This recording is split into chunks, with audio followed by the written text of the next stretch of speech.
Hello students, welcome to my class. আজি মই লৈ আহিছো দশমান শ্ৰেণীৰ সংস্কৃত পাঠ্যপুথিখনৰ পঞ্চম পাঠ ভোজ ৰাজস্য চল্য চিকিৎসা। এই পাঠটিৰ মই গোটেইখিনি প্ৰশ্ন উত্তৰ কৰি দিম, তোমালোকে লিখি ল'বা। প্ৰথম প্ৰশ্নত কৈছে তলত দিয়া প্ৰশ্নবোৰৰ উত্তৰ দিয়া। এক মম দেৱ সমাগম সময়হ সমাগত। Who was the speaker of this line? অৰ্থাৎ এই কথাষাৰিৰ বক্তা কোন? What is mean by the word দেৱ সমাগময়ঃ? অৰ্থাৎ দেৱ সমাগম সময় শব্দই কি বুজাইছে? Why did the speaker say so? বক্তাই কিয় তেনেদৰে কৈছিল? ইয়াৰ উত্তৰ হ'ব এই কথাষাৰিৰ বক্তা ৰজা ভোজ। দেৱ সমাগম সময়হ শব্দই মৃত্যুৰ কথা কৈছে। মূৰত মাছ সোমোৱাৰ ফলত উদ্ভৱ হোৱা ৰজাৰ মূৰৰ বিষ কোনো বৈদ্যই উপশম কৰিব নোৱাৰাত পীড়িত ৰজা ভোজে এইদৰে কৈছে। ২ নম্বৰ প্ৰশ্ন ন ভেতব্যম ৰোগ নিৰ্গতঃ।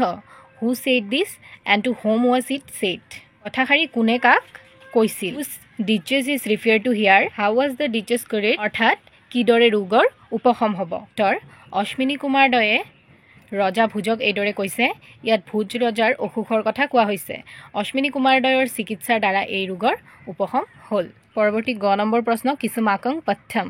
হু asked this question and to whom was it asked? অৰ্থাৎ কোনে এই প্ৰশ্নটো কৰিছিল আৰু কাক কৰিছিল?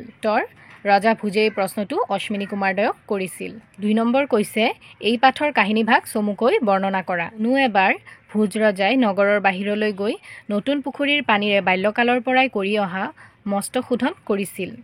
তেতিয়া মূলৰে কোনো এটা মাছৰ পোনা তেওঁৰ মূৰত প্ৰৱেশ কৰিছিল। তেতিয়াৰ পৰাই ৰজাৰ মূৰত বিষ আৰম্ভ হৈছিল। তাৰ পাছত তাত থকা চিকিৎসকসমূহৰ দ্বাৰা চিকিৎসা কৰাটো বিষৰ উপশম হোৱা নাছিল। এইদৰে এবছৰ কাল বাগৰাটো কোনেও তেওঁৰ ৰোগ নিবাৰণ কৰিব পৰা নাছিল।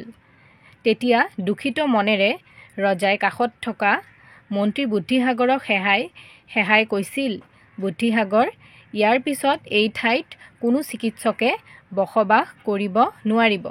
বাগভট্ট আদি চিকিৎসা শাস্ত্ৰসমূহ নদীত পেলাই আহা। মোৰ মৃত্যুৰ ক্ষণ উপস্থিত হৈছে। তাকে শুনি কবি তথা অন্তপুৰবাসী সমন্বিতে সমগ্ৰ নগৰবাসীৰ চকু পানীৰে উপচি পৰিছিল। তাৰ পাছত কোনো এদিন দেৱসভাত ইন্দ্ৰই মুনিবৃন্দৰ মধ্যস্থ নাৰদ মুনিক সুধিছিল, মুনিবৰ, ভূলোকৰ এই সময়ৰ বতৰা কি?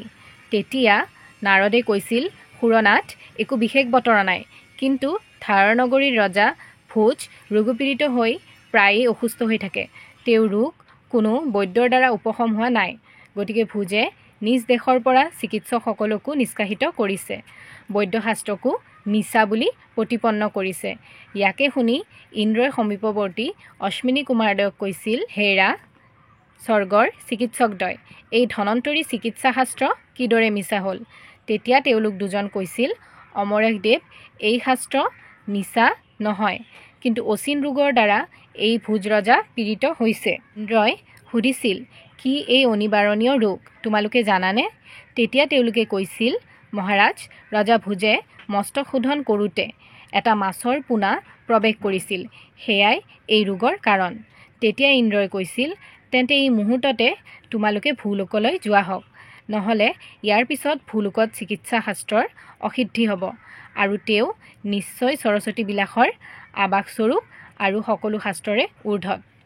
তেতিয়া অশ্বিনী কুমাৰদ্বয়ে ব্ৰাহ্মণৰ বেশ ধৰি ধাৰানগৰী পাই দুৱৰীক সুধিছিল, দুৱৰী, আমি দুজন চিকিৎসক কাশী দেশৰ পৰা আহিছোঁ, ভোজক জনোৱা।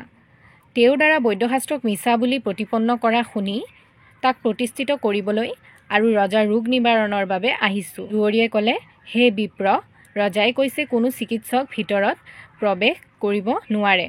কিন্তু সেই সময়ত কোনো কামত বাহিৰলৈ ওলোৱা বুদ্ধিসাগৰে তেওঁলোকক দেখি তেওঁলোকৰ বাৰ্তা শুনি ৰজাৰ ওচৰলৈ তেওঁলোকক লৈ গৈছিল। ৰজাই তেওঁলোকক দেখি মুখৰ কান্তিৰ পৰা তেওঁলোকক মানুহ নহয় বুলি জানি তেওঁলোক দুজনক বহুতো মান সন্মান কৰিছিল। তেতিয়া তেওঁলোক দুজনে কৈছিল, হে মহাৰাজ, ভয় নকৰিব, আপোনাৰ ৰোগ ভাল হ'ব, কিন্তু ক'ৰবাত আপুনি অকলশৰে থাকিব লাগিব। ৰজায়ো সেইদৰে কৰিছিল। তেওঁলোকে ৰজাক সংজ্ঞাহীন দৰৱেৰে সংজ্ঞাহীন কৰি মূৰৰ পৰা খোলাটো উলিয়াই আনি সেই খোলাৰ আৱৰণৰ ভিতৰত থকা মাছৰ পোনাটোক ধৰি কোনো এটা পাত্ৰত উলিয়াই পেলাইছিল। তাৰ পাছত সংযোজিনীৰে মূৰৰ খোলাটো আগৰ দৰে কৰি আৰু সংজীৱনীৰ দ্বাৰা তেওঁক জীৱিত কৰি তেওঁক সেয়া দেখুৱাইছিল। তাকে দেখি ৰজা বিস্মিত হৈছিল। এয়া কি বুলি তেওঁলোক দুজনক সুধিছিল। তেতিয়া তেওঁলোকে কৈছিল, হে মহাৰাজ, তুমি বাল্যকালৰ পৰা কৰি অহা চিৰপৰিচিত কপাল শোধন কৰিয়েই এয়া লাভ কৰিছা। ৰজাই পুনৰ সুধিছিল, আমাৰ পথ্য কি? তেওঁলোক দুজনে কৈছিল, তোমালোকৰ মানুহসকলৰ পথ্য বা ঔষধ হৈছে গৰম পানীৰে স্নান, কুহুমীয়া পানী সেৱন, স্নেহযুক্ত আৰু গৰম খাদ্য ভোজন। ইয়াকে কৈ অশ্বিনী কুমাৰদ্বয় অদৃশ্য হৈছিল। ৰজায়ো চিকিৎসা শাস্ত্ৰৰ প্ৰতি বিশ্বাস উপজাত সকলো বৈদ্যকে পুনৰ আমন্ত্ৰণ কৰি আনিছিল। প্ৰশ্ন ৩, তলত দিয়া পদসমূহৰ ব্যুৎপত্তি নিৰ্ণয় কৰা। বিনিৰ্গত, শ্ৰুত্পা, কৱয়ঃ, নিষ্কাশিতা, আকৰ্ণ্য, আহোতু, গন্তব্যম, মানিত্বন, কৃতম। উত্তৰ, বিনিৰ্গত, বি পূৰ্বক গমযুক্ত পুং সু, শ্ৰুত্বা শ্ৰুযুক্তাস, কৱয়ঃ কবিযুক যশ, নিষ্কাশিতা নি পূৰ্বক কাচ যুক্ত যুক্স্ক্ৰিয়াম আবযুক যশ, আকৰ্ণ্য আ পূৰ্বক কৰ্ণী যুক লপ্য, আহোতু ব্ৰু যুক লিট অতুচ, গন্তব্যম গম যুক্তব্য যুক নপুং প্ৰথমা একবচন, মানিতবন মান যুক তবক্তু, কৃতম পূৰ্বক ক্ৰি যুক্ত যুক ন পুং প্ৰথমা একবচন। ২ নম্বৰ প্ৰশ্নত কৈছে, তলত দিয়া পদসমূহৰ বিভক্তি নিৰ্ণয় কৰা। দেৱসভায়াম ৰাজা উদ্যেন ভুলুকে কাশীদেশন মোহচূৰ্ণেন সন্ধান কৰণ্যা।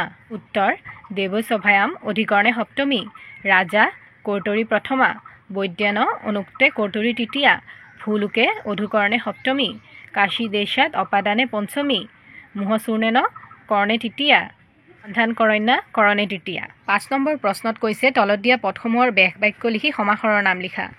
সফৰে শাবঃ দুঃখিতমনা ৰোগপীড়িতঃ বৈদ্যশাস্ত্ৰম মোহচূৰ্ণেন। উত্তৰ, সফৰ শাবঃ বা সফৰ শাবঃ সফৰস্য শাবঃ ষষ্ঠী তৎ, দুঃখিতমনা দুঃখিত মনঃ যস্য সহ বহুভিঃ, ৰোগপীড়িতঃ ৰোগেন পীড়িতঃ তৃতীয়া তৎ, বৈদ্যশাস্ত্ৰম বৈদ্যস্য শাস্ত্ৰম ষষ্ঠী তৎ, মোহচূৰ্ণেন মোহন শক্তিযুক্তং চূৰ্ণম কৰ্মধাৰয় তেন। ৬ নম্বৰ প্ৰশ্নত কৈছে, বন্ধনীৰ ভিতৰত দিয়া পদবোৰৰ সহায়ত তলত দিয়া বাক্যসমূহৰ খালী ঠাই পূৰণ কৰা। পুনঃ, কশ্চন, তু, নিতৰাম, কুত্ৰচিৎ, তন্মূলেন কশ্চন অৰ্থাৎ দেশৰ জেগাত কশ্চন, সফৰে শাবঃ কপালং প্ৰবিষ্টঃ। খ নম্বৰ, ৰজা ভোজ ৰোগপীড়িত নিতৰাম অস্বস্থ বৰ্ততে।